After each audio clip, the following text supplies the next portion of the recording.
mainstays on the SCG Tour. Caleb Scherer, a former Invitational champion and Players Championship runner-up, as well as a mainstay here on the SCG Tour. Player of the Year in 2017 or 2018, I believe. Zach Allen, recently in the Players Championship this previous year. Newer to the circuit as far as recognition is concerned, but certainly made a name for himself playing very well as playing great decks. And Allen acquitted himself very well on the tour last year, primarily playing control decks. Right. If you are into Esper in all formats, that title used to be held by Shaheen Soorani, but in terms of 2019, no one had a better year playing those archetypes than Zach Allen. Yep. Has moved away from that type of deck for this tournament specifically, simply because the other options are just too powerful. I think Esper controlled style decks are just a bit underwhelming. Even Shaheen Soorani didn't play it this weekend. No, I mean our control mainstays played something in the Primeval Titan or Urza space. Right. All right, so the game's underway here. Turn 1 from Zach Allen. He's going to start with a Once Upon a Time, digging probably for one of those mana creatures, but a lot of different things potentially at his disposal to look for. One of the mana creatures could be the look. Maybe he wants Castle Garenbrig to accelerate into a Primeval Titan. Maybe just needs lands in general. You never know, and that's the beauty of Once Upon a Time and why it's so good in this deck. Conferring with his teammate Harlan Fear to figure out what he thinks the best option here A friend of mine refers to this card as the load screen. Waiting, ... waiting, ... All right, game is underway. Now the question is, do you play it? It is tapped, but it looks like we're going to start with a Misty Rainforest. To me, that signifies a turn 1 play, whether that's going to be Arboreal Grazer or some other 1-drop. I have to wait and see.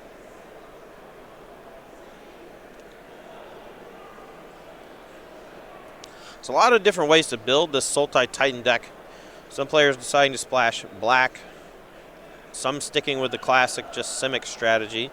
I think Oko Thief of Crowns is one of the mainstays for now, one of the reasons to play blue in the deck, just because Arboreal Grazer into turn 2 Oko Thief of Crowns is quite strong. Most of these decks playing 28 to 30 lands in order to utilize Arboreal Grazer to its fullest extent. Yeah, Zach Allen here on 30 lands, no black cards in the main deck. Right. So it's Simic game 1 and then Sultai in the post board. The only, if you want to count it like this, the only real black card in the deck game 1 is a Bajuka Bog. Otherwise, Sure. it's pure Simic. And then post-board, you got some sideboard cards. Yeah. All right, so Arboreal Grazer is the play, putting into play that tapped Talaria West. Move over to Caleb's turn.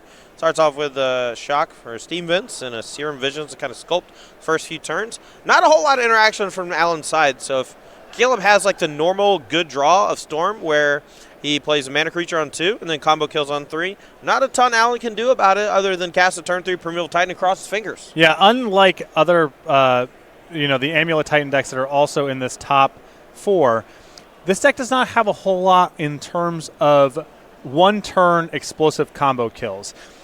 The closest thing the deck has to be able to do that is you can Primeval Titan, and from there, get your Field of the Dead, and there's one copy of Craterhoof Behemoth in the deck. Yes. That is substantially slower than what Amulet Titan is capable of doing with the Amulet into Primeval Titan combo kills, or at least generating 16 points of damage. And the deck is absent interaction. Really the only thing that acknowledges the battlefield, game number 1, 3 copies of Oko Thief of Crowns, and Caleb's best draws don't ever have to expose a creature to the opposing main phase.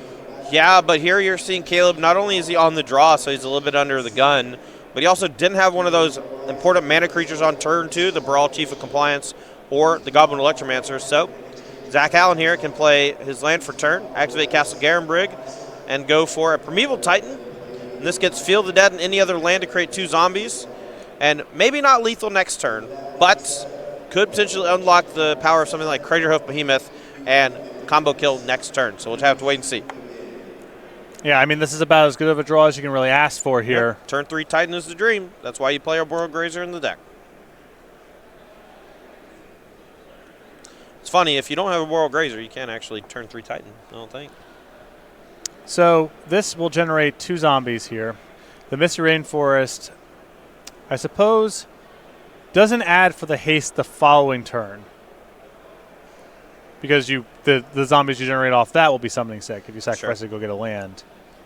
But a Crater Hoof next turn would still be 25. It's still lethal. It's way lethal. Yeah. Every time I count, it's stupid. Yeah. Every time anyone asks, like, is that lethal? Well, okay, never mind. Yeah, it's like, oh, it was 47. Sorry. Yeah. Okay. Well, the game's over because Caleb got out these nice little tokens and dice and everything. So Caleb Scherer, no secret that he is just so well versed in this deck, and he's playing so fast.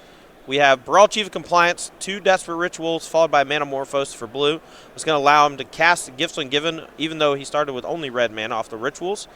Gifts Ungiven is going to allow him to get Pass and Flames, a couple more rituals, and rinse and repeat, and this game is over. Yeah, the only question here was if Scherer had some way to get to blue mana after tapping out. Yep. Manamorphose gets him there. From here, I believe we have a deterministic kill. There's no way for Adlman to cut him off of a bunch of mana plus Pass and Flames. Nope.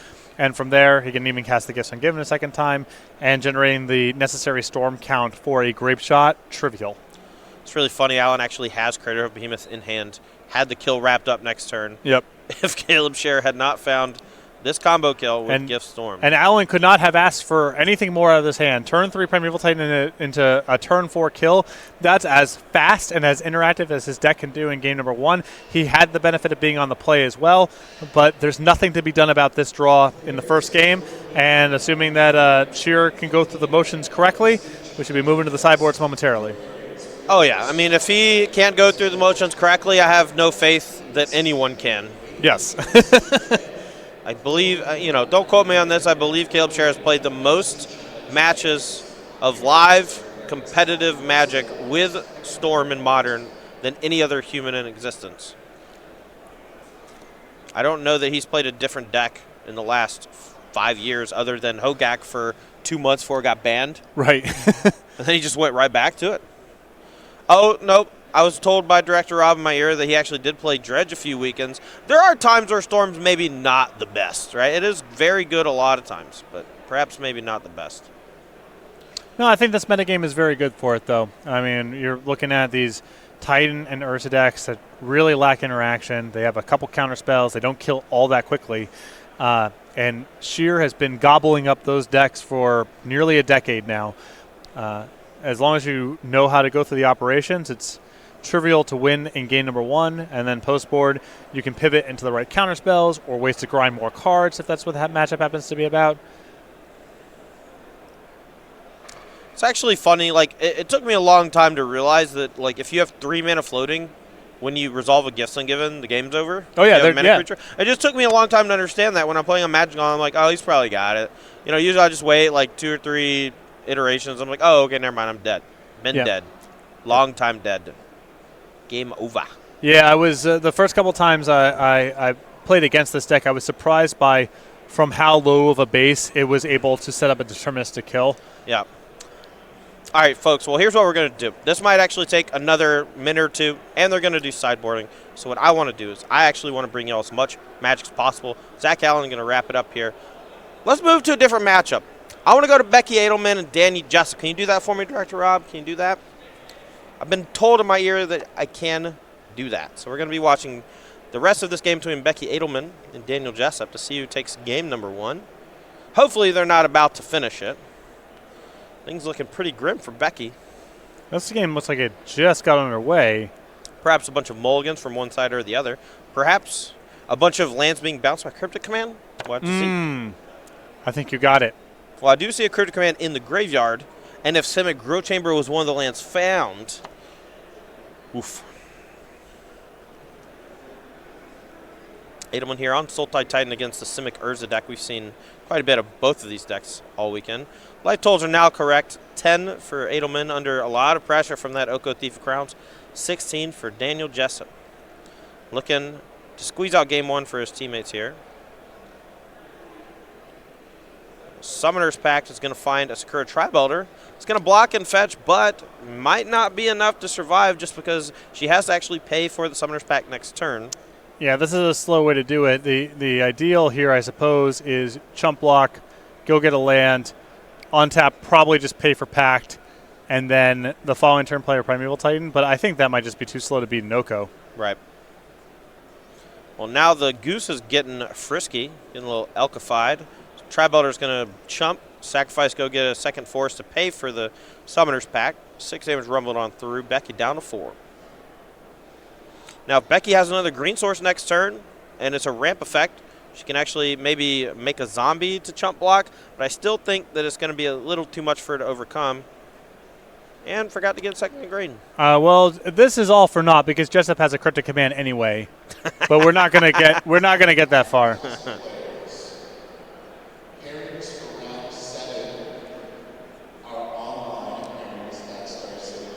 Gonna go get a force instead. Yes. Jessup allowing her to take it back because he wants to show off his cryptic command here for lethal. Rude. I think she actually swapped out the island, the snow-covered island, on accident. We'll get that sorted, but the game is over. Just put the cryptic. All right, I'm gonna yell from here. No, it's all good. They got it sorted. Okay. Well, I was gonna yell at Danny to just cast this damn cryptic command. You slow rolling. What? Oh. You. Just play as Coil. Whatever. Had it wrapped up. 6 different ways from Sunday. That's fine. Looked like that game was pretty tough for Becky. It was pretty late in the game. A lot of counters on that Oko, and she was really light on mana. Now, we also getting word that Harlan Fear on our other backup match playing Bant Snowblade does take game 1 against Daniel Diamato. You called that one, right? Spell Queller's pretty good against that there Storm. Good clock. You know, the sort of Feast and Famine's very good there. You can even gain a little bit of life and keep yourself out of grape shot range sometimes. But a lot of it has to do with Spell Queller. That card is extremely good against Storm.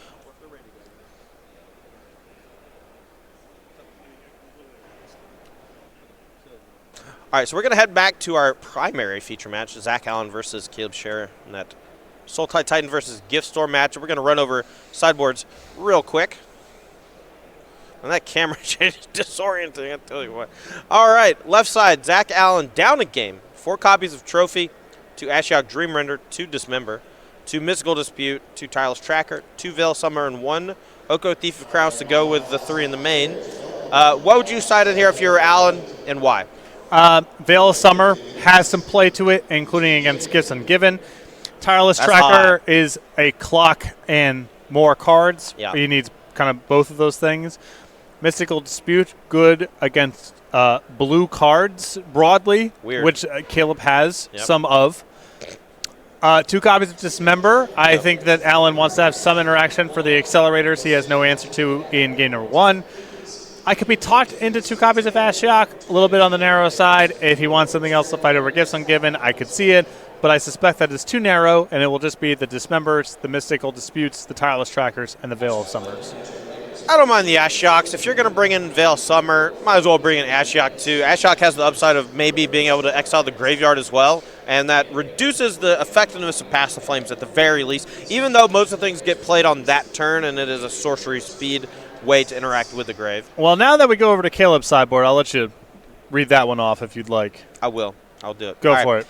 All right, for Caleb's Scherer side of things, 4 copies of Aria Flame, 3 Lightning Bolt, 2 Factor Fiction, that's a nice one, 1 Abrade, 1 Dismember, 1 Empty the Warrens, 1 Ignite Memories, a Shenanigans, and a Spell Pierce. What you like and why?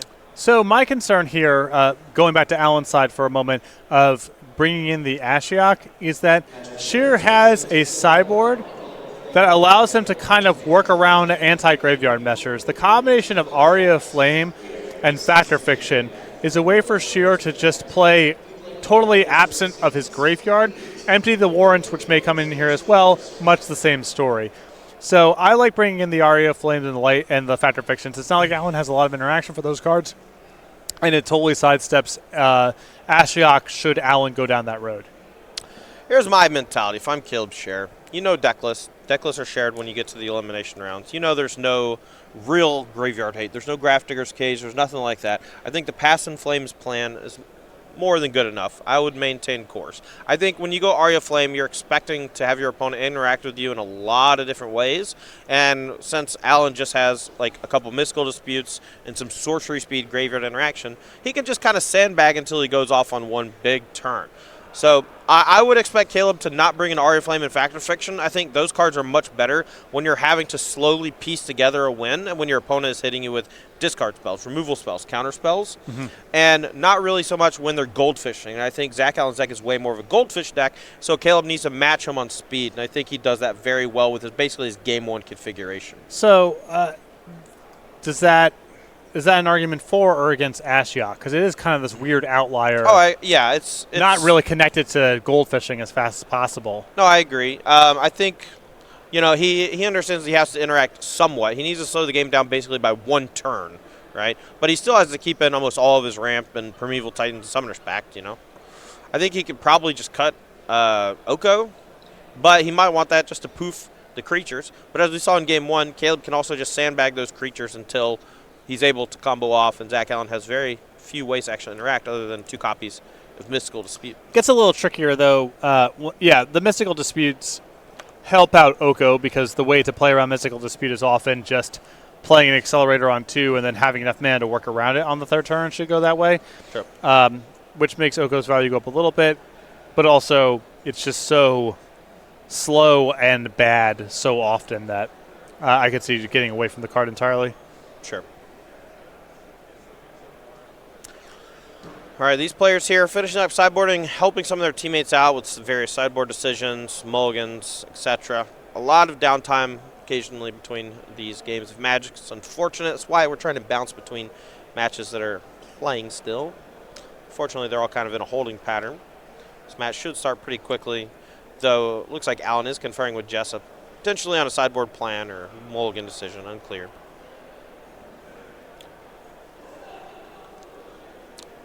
All these players here, regulars on the SCG Tour, putting up a great finish this weekend, the first Open of the year. Going to give them all enough points to put them into the top 16 of the StarCGames.com leaderboard. And that's going to give them 2 buys for the next solo Open. Which I believe is next weekend, if memory serves. Next weekend is Knoxville. I believe that is a Modern Open. Mm-hmm. And that will be probably attended by most of these players because of that 2-buy incentive. Are you covering Knoxville? I am. Are you going? Couldn't make it. But not exactly. Cedric cut me out. You can always take my spot, dude. I'll take a weekend off. Most of my weekends I take off as a joke. You want to talk about? No, my flight's already booked. He's not going to say yes. Okay. All right. All right. We'll Skype you in. Get you I like Knoxville. Knoxville's a good city. You don't have any grudges with the SEC thing, or they're just so below? There used to be a rivalry. Right, yeah. When Peyton Manning played for Tennessee, there was a rivalry, okay? Yeah. Since then, we've, I don't want to say decimated them, because that would imply they won 1 out of every 10. Right. Yeah, they're not. It would be overselling their performance.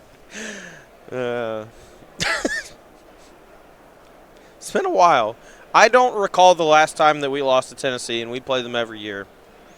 It has been since before. So there was a time between like 2000 and 2006 where I just didn't watch football because I was a grungy kid and sports weren't my thing anymore, man.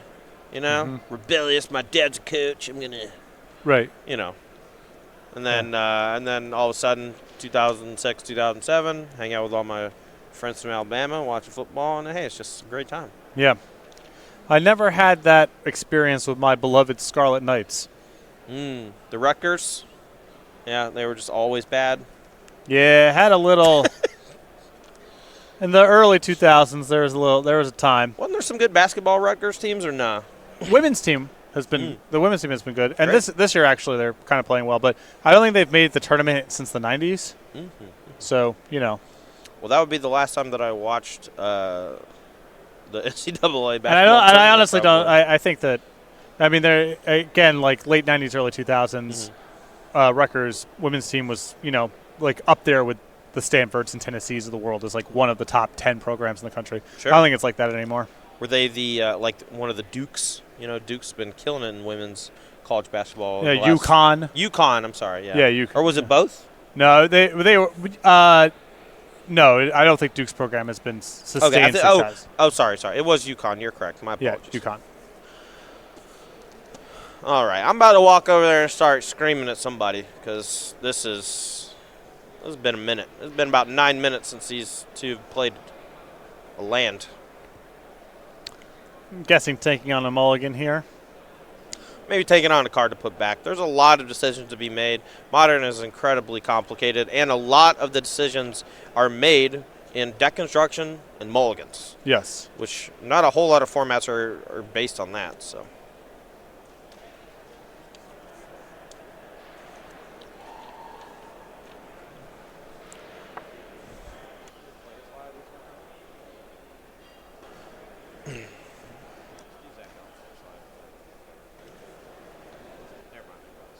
All right, Alan puts a card on bottom. Let's go. Alan's going to be on the play. Scherer puts a card on bottom. Let's do it. Verdict Catacombs is the play and a fetch. Seems like an Arboreal Grazer to me. What are your thoughts on playing Arboreal Grazer with 30 lands and yet not playing a lot of bounce lands like the Amulet Titan decks do? I know it's a little bit worse because you don't have Amulet of Vigor, but those bounce lands giving you virtual land drop seems like it's pretty good with something like Arboreal Grazer, right? I am guessing low confidence. I don't have a ton of experience with the archetype. I would guess that the bounce lands are dissonant with getting Field of the Dead online as fast as possible. Oh, they are. They are. And I think that's probably just so critical to the deck's fundamental plan, and the value of them is kind of this nebulous, like maybe it's a little bit better than having a different land drop. When you have Amulet of Vigor, it's just an entirely different equation. The rules are so different. Here, for a deck that's playing kind of a normal game of ramp, I think the lands are probably just not good enough to justify the Field of the Dead considerations. Sure, that makes perfect sense because you do need 7 different land types, so hitting all those land drops is important. But, we see the Amulet Titan decks kind of doing it in, kind of in spite of it, right? Yeah. But that card is not foundational to their plan. It's a way of winning longer games, whereas for the Sultai Titan decks, they are a field of that's their game plan. Correct. Okay. All right, that checks.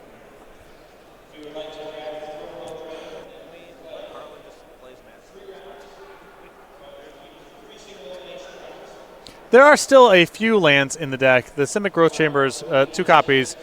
It works with some stuff, and I'm sure you get into some spots where it does guarantee a land drop every turn. Right. Once you have Field of the Dead going, and there's a couple good lands to pick up.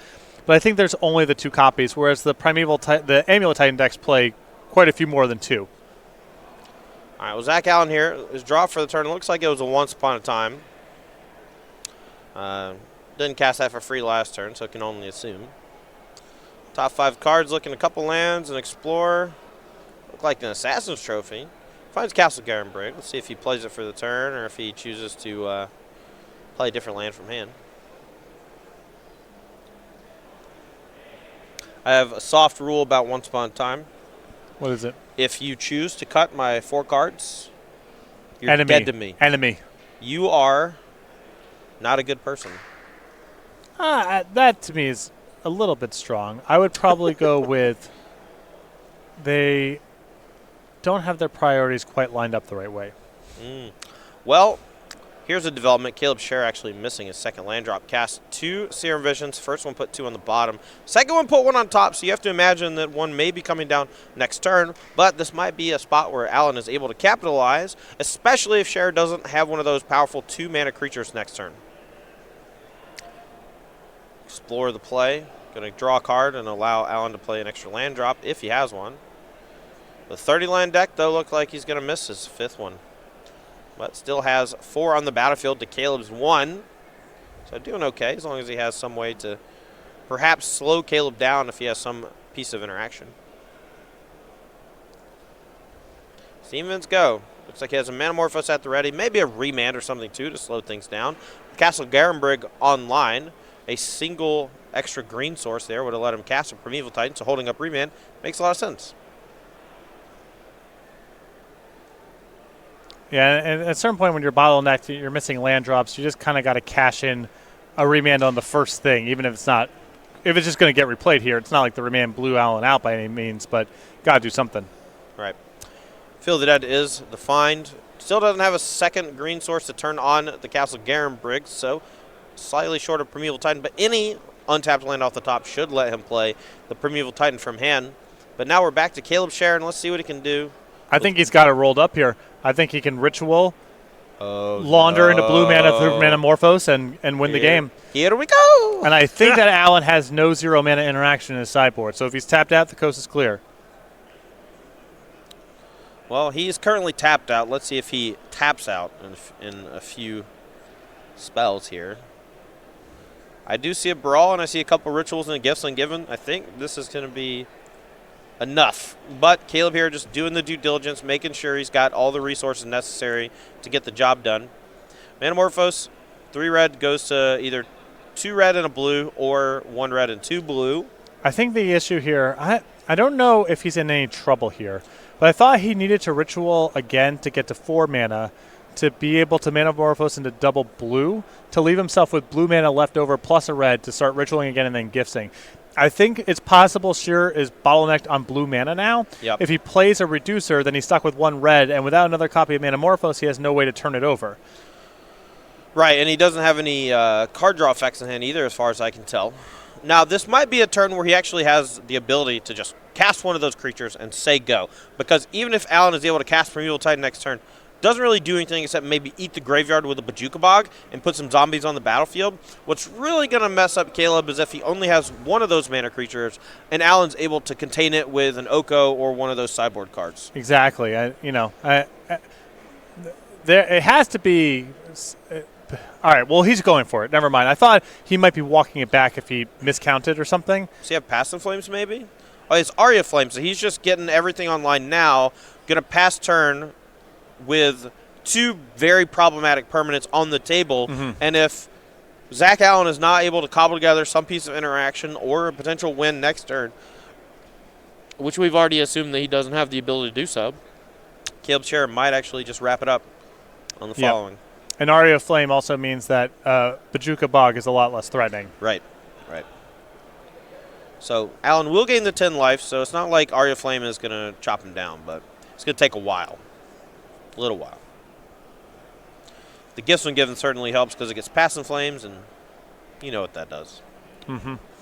You know that script. Mm-hmm. Same old song and dance. Allen, do you have the 6 mana source?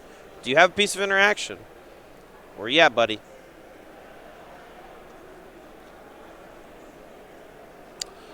Thinking about his options here.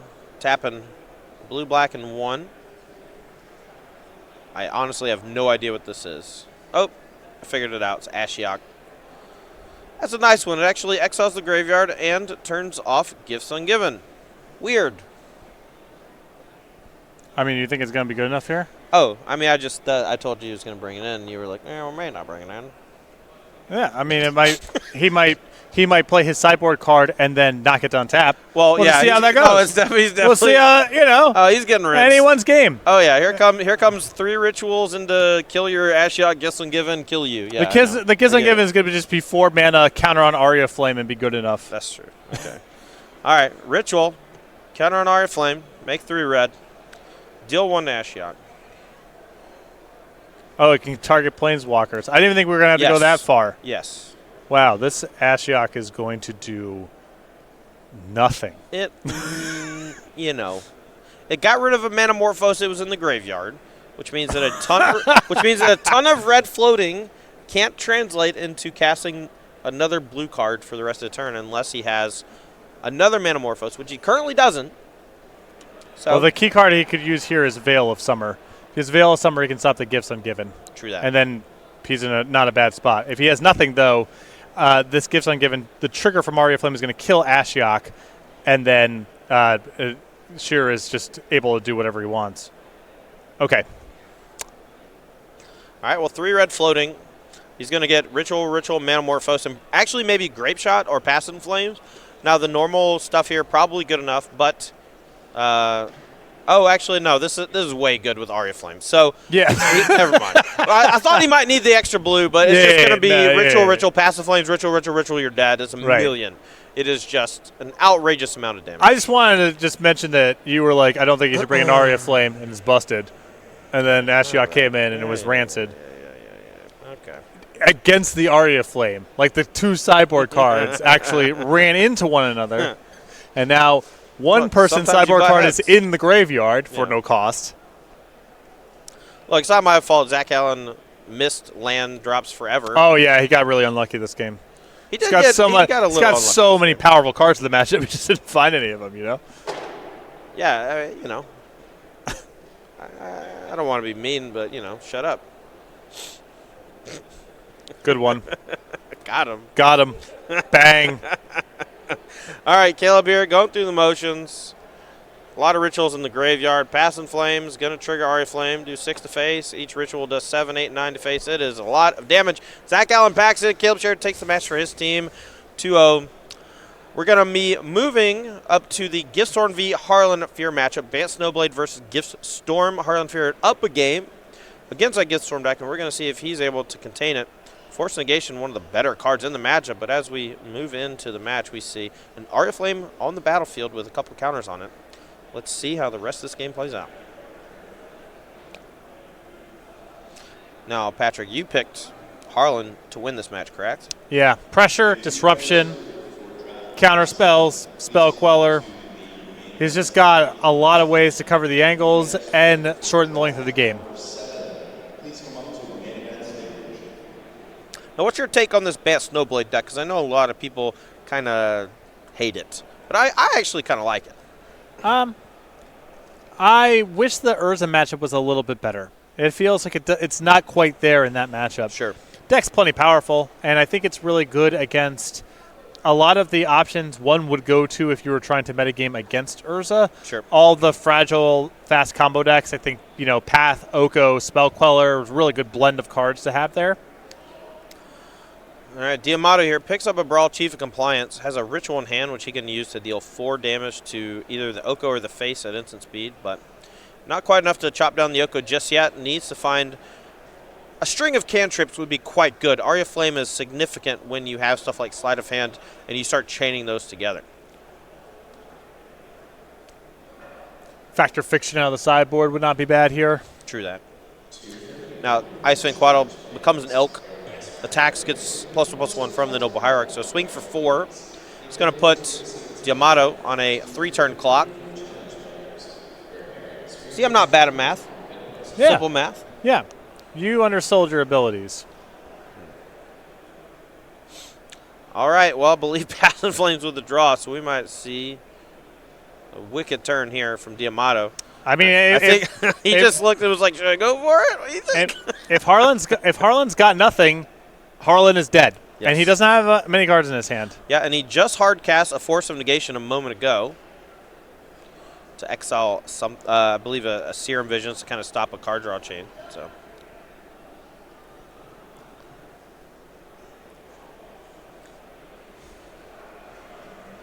All right, Spell Queller takes care of the Passing Flames, but that's a lot of damage from Aria Flame. 2 spells cast, doing a bunch of damage. And a Dismember for the Brawl. That's a lot. It's lethal coming back, I think. 3, 4, 5, 6, 7, 8. Yep. And that's the match. Harlan Fear takes his match 2-0. So we're going to have a decider here between Daniel Jessup and Becky Adlman. I know that Dan Jessup's already up a game, so we're going to move to that game already in progress. Get life totals updated for you in just a moment and figure out exactly where we are. Adlman on the right. 3 zombies, a bunch of lands at her disposal, including a Field of Ruin, which can make zombie at instant speed. Cavern of Souls, likely naming Giant for Primeval Titan. Harlan Fear's side of the board, no slouch. Emery, as well as an Urza Lord High Artificer and the Karnstruct. Looks like he's just been spinning for a while. 5 mana tapped from the last turn. Maybe had found that Emery off of it. And now Mystical Sanctuary putting Archmage's Charm back on top of the deck.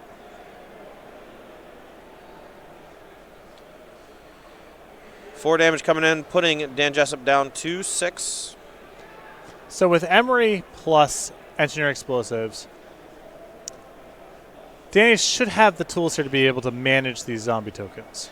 Currently has an E on 0 on the battlefield and another one in hand, so these zombies should be relatively kept in check, though popping it does eliminate the Matthias Hunt token from putting pressure on Becky's life total.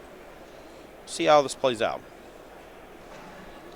Dan conferring with Alan to figure out the best course of action. That Archmage's Charm freshly drawn thanks to Mystical Sanctuary. It's like hand looks like Torpor Orb. It's hard to tell. A couple blue cards hanging out on the left. Maybe additional copies of Emery. Well, Torpor Orb would make sense in the matchup. Going to the tape here. Yeah, because the Cavernous Souls is on Giants, there's very little reason to hold up a counterspell with the Archmage's Charm other than something like Summoner's Pact. So Danny here going to go ahead and fire that off to draw some cards and look for some more action. Likely popping the Engineered Explosives soon. No Torpor Orb in Danny 75. I think that's another copy of Engineered Explosives. Oh, pardon me. There's an artifact to the left of the Engineered Explosives. I cannot quite tell what it is, so apologies on that.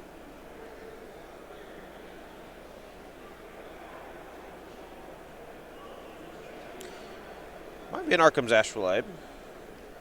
Might be an Ether Spellbomb. Might have been the Mishra's Bauble that just hit the battlefield. Yeah.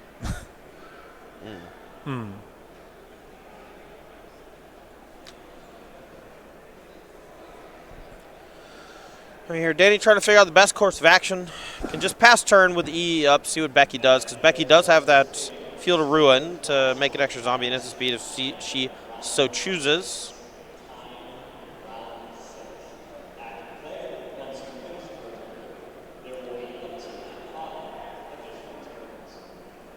Becky here just waiting to get to untap.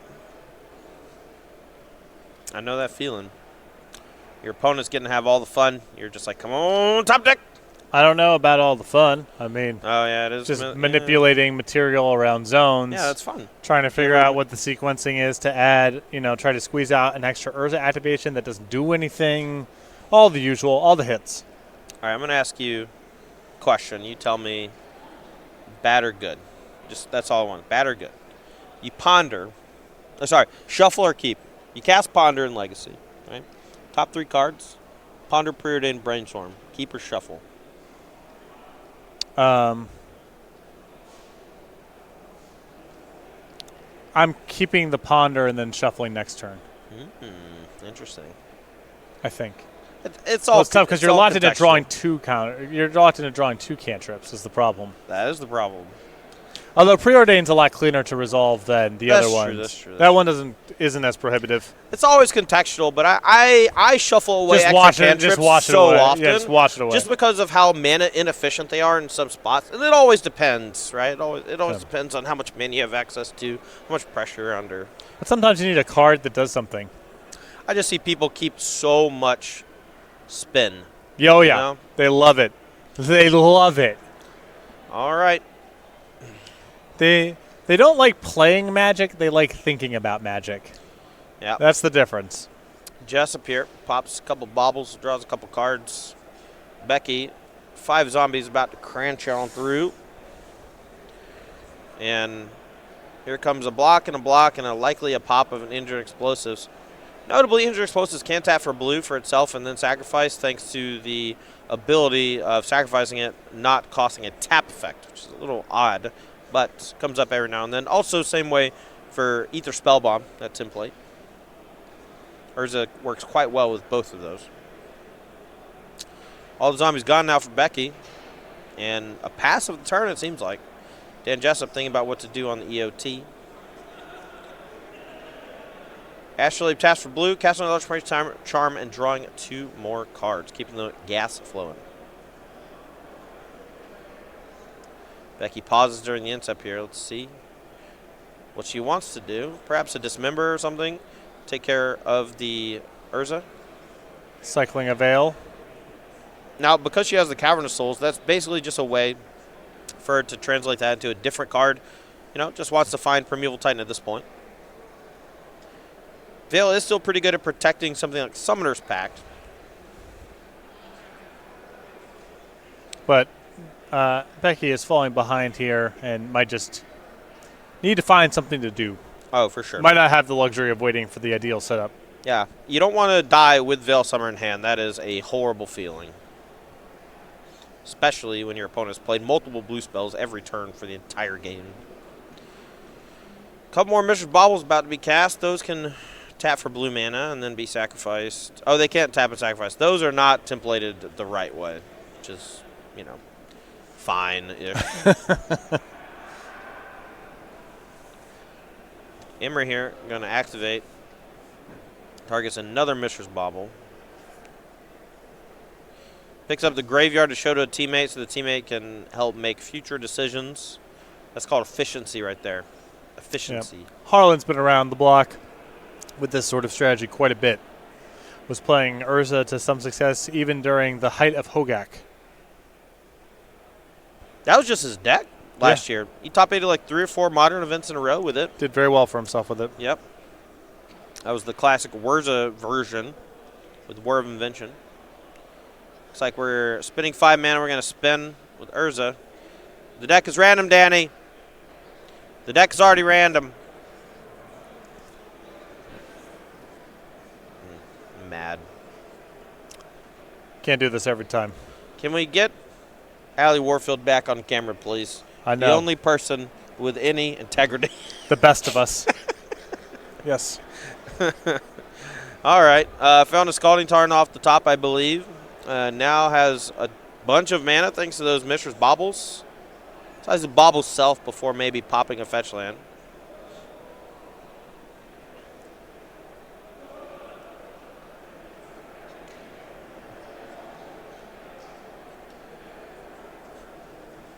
You got to know that Becky is just like, come on. I know. Come on. Because I'm like, come on.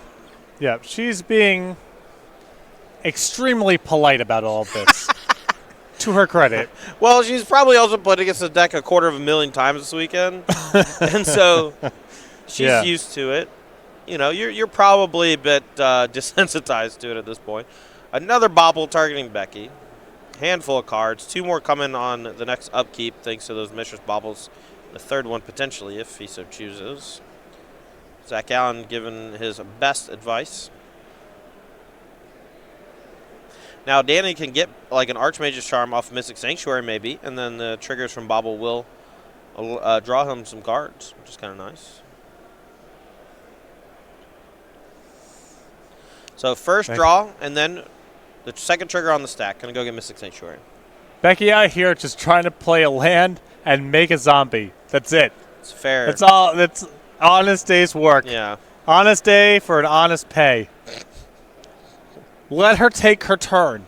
Yeah, please. Please let her take her turn. Still got to put a card on top and then draw it. Now, Becky can respond to the draw still right now and use Field of Ruin to shuffle the deck.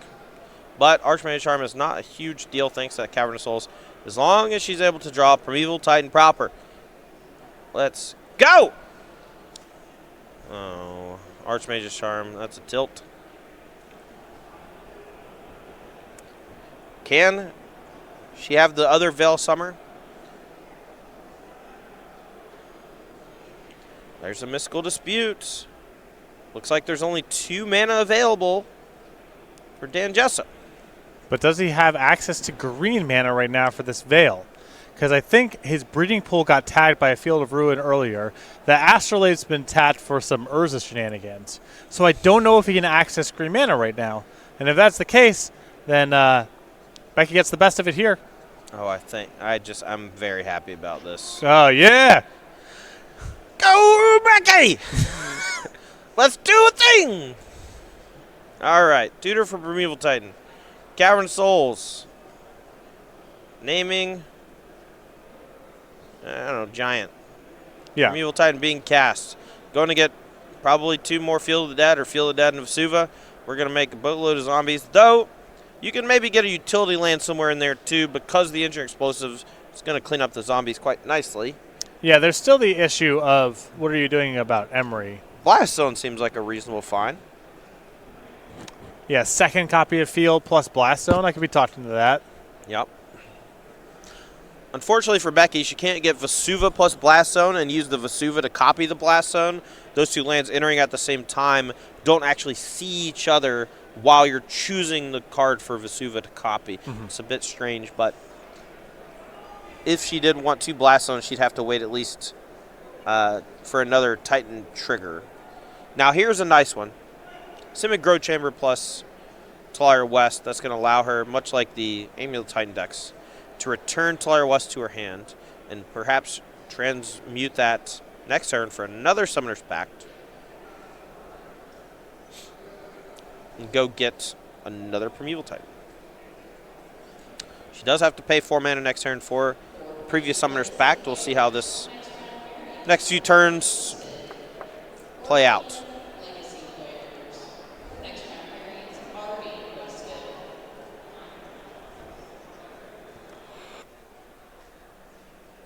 All right, Patrick, what you got for me, man? I'm out. I'm tapping. Is it time? Do I get to Vince Just Scully? go. Vince Scully again? Take over for a minute. All right. I'm going to drink a glass of water. All right, cool. End of Becky's turn here. We're going to see a bobble here from Scherer, looking at the top card of his library, deciding if he wants to crack the Flooded Strand. Decides against. He's going to draw that top card of the deck. Going down his turn, facing down a Primeval Titan, multiple zombies, and multiple copies of Field of the Dead. At 5 life, getting pretty low. Has a lot of resources to work with, but can't take one more large hit. Yeah, 5 life only. Getting pretty low there. Needs to find either some way to get this Primeval Titan off the battlefield or some way to contain it. Looks like we're going to be popping the Engineered Explosives, and that combined with Imri, Lurker of the Lock, allows Danny to continually contain the zombies. And it's just going to be up to whether or not he can find an answer for the actual Primeval Titan. Once it's on the battlefield, though, that's pretty tough to do outside of Oko, Thief of Crowns,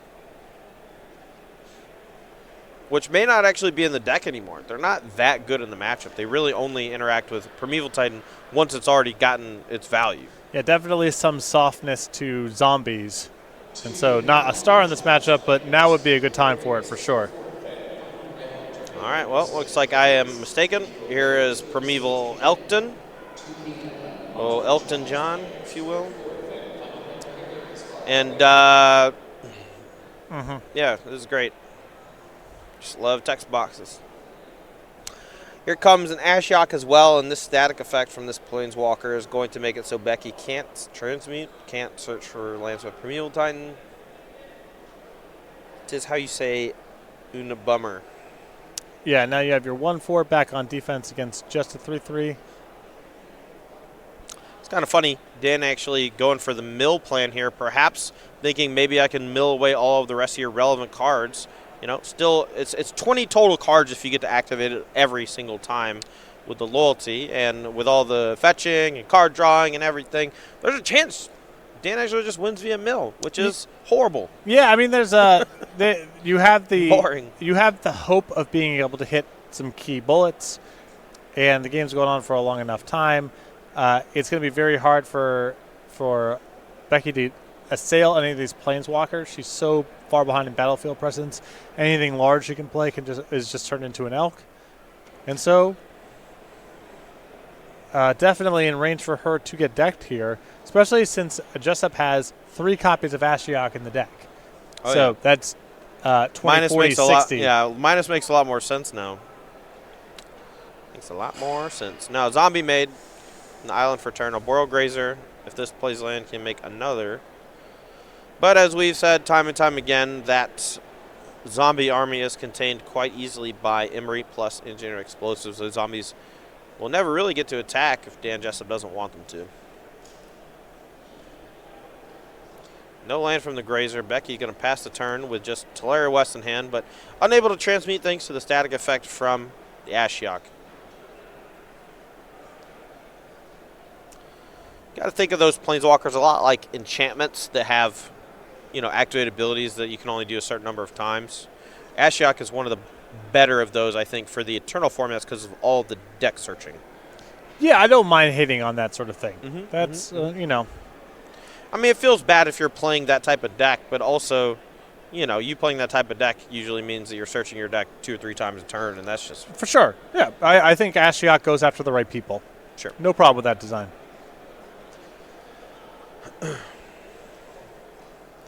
Thoughts on Oko, or I think Oko goes after the wrong people. I think that's something goes after everybody? And you're an Elk. And you're an Elk. I think part of what's fun about Magic is text boxes? Having 2 or more cards in play that turn into something greater than the sum of their parts through text boxes. Mm-hmm. And that can be something as simple as Merfolk of the Pearl Trident plus Lord of Atlantis, or it could be something as complicated as Grinding Station plus a million synergizing artifacts. And Oko is really strong against all of it. Not to beat a dead horse, but one of my favorite aspects of Throne of Eldraine as a set, and Oko, Thief of Crowns in general, is that they made it in a set with a bunch of super expensive legendary artifacts.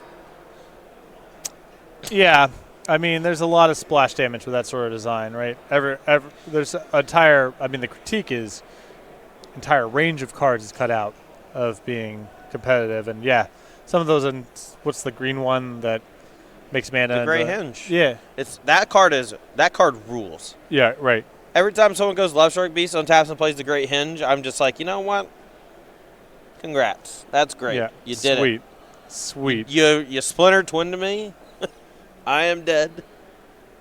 But it wasn't that easy.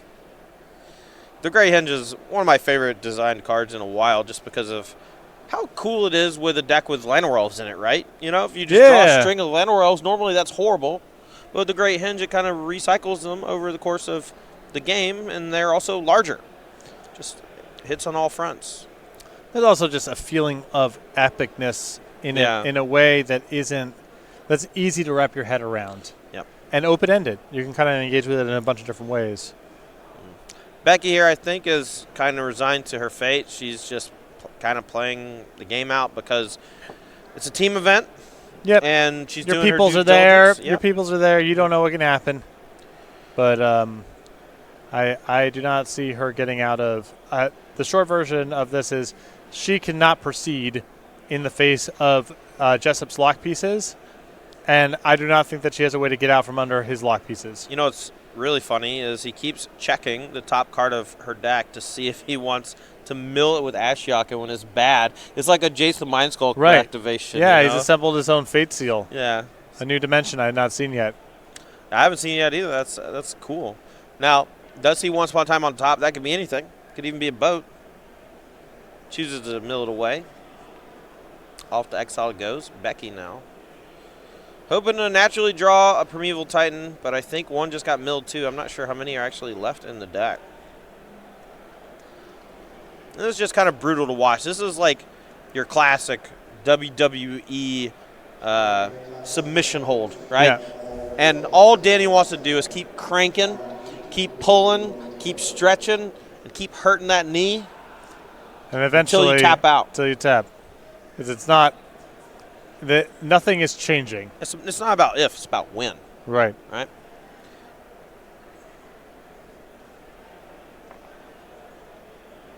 If only someone could come in with a metal chair, spice things up a bit. Holy crap. Yeah, just someone. Oh no, off the top rope with the Carnox chair. Damn, Jessup. He killed him. He killed him. Oh, Becky finds a Ghost Quarter. That can potentially reset the top of the deck. Oh, it's also sick with Field of the Dead. You just go get a land. Well, you could. If Ashiok wasn't locking you down.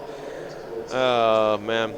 I'm about to go spice things up. Can I, hold on, where's Cedric? Cedric, we need you to perform your WWE magic where you go hit somebody with, okay, all right. He's giving me the look. He gave you the stink eye? Yeah. Yeah, I bet. See, he's not watching. He's over there. He doesn't know that Becky's been dead for 15 minutes. It's a real shame. Looks like we have some updates from our other match in the top 4. Edgar Magiesh, Matthew Dilks, and Will Pulliam into the finals. I gotta say, Muggy Age Dilk's performances over the last year have been impressive. Will Pulliam, no slouch either. I believe an open win last year. Is it mono red in standard? Pulliam, yeah. Yes. Yeah, that's right. Yep. And I know the end of the year before that had multiple great finishes with Amulet Titan helping kind of reinvigorate the archetype on the SCG Tour, including a win in one of the solo opens. Here's a Cryptic Command. All the creatures tapped. All right, Danny. Let's rev up them engines, baby. Let's get the job done. 1, 2, 3, 4, 5, 6 artifacts. 7, 8, 9, 10, 11. Just plus the Oko on a Goose, and I think that's it. Yeah, I mean, you have to.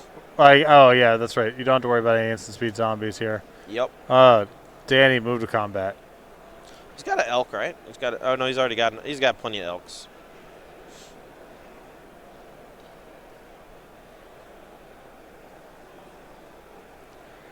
Here it comes. Back inside place. Just let me go. Tapping out. Just let go, Jack.